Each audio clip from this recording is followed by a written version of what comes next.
What if people choose different things, which is what they've been doing in Scandinavia?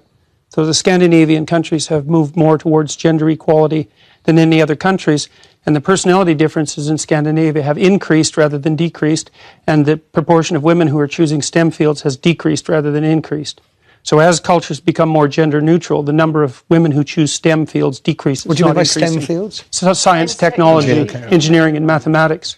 So if you let men and women make their choices, what actually happens is that they specialize in different situations, and you don't get equality of outcome. Could they not have been programmed to have those views from the moment we raise them and give boys Lego and construction? No, because what happens is that as countries get more egalitarian, which means there's less programming of that sort, the differences get larger, not smaller. And the scientific data on that is clear, and most of it was generated by people who have a left-leaning bias, so you can't blame it on conservative scientists. It was a shock to everyone to find that out. Like, there's nowhere in the world that women are equal, but Scandinavia has made the most progress towards shared parenting, etc. Yep.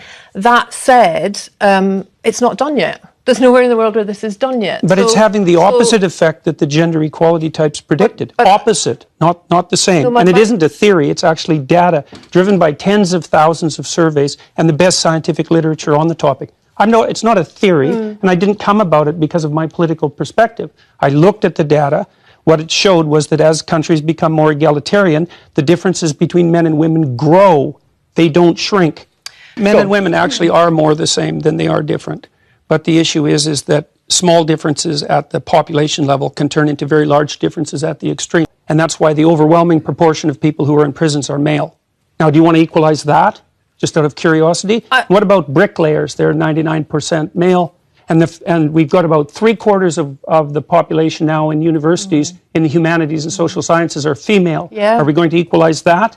And men work longer hours. They work more dangerous jobs. They're more likely to move. They're more likely to work outside. And that's all hidden under the idea that the reason that men and women make different amounts of money is because of their gender.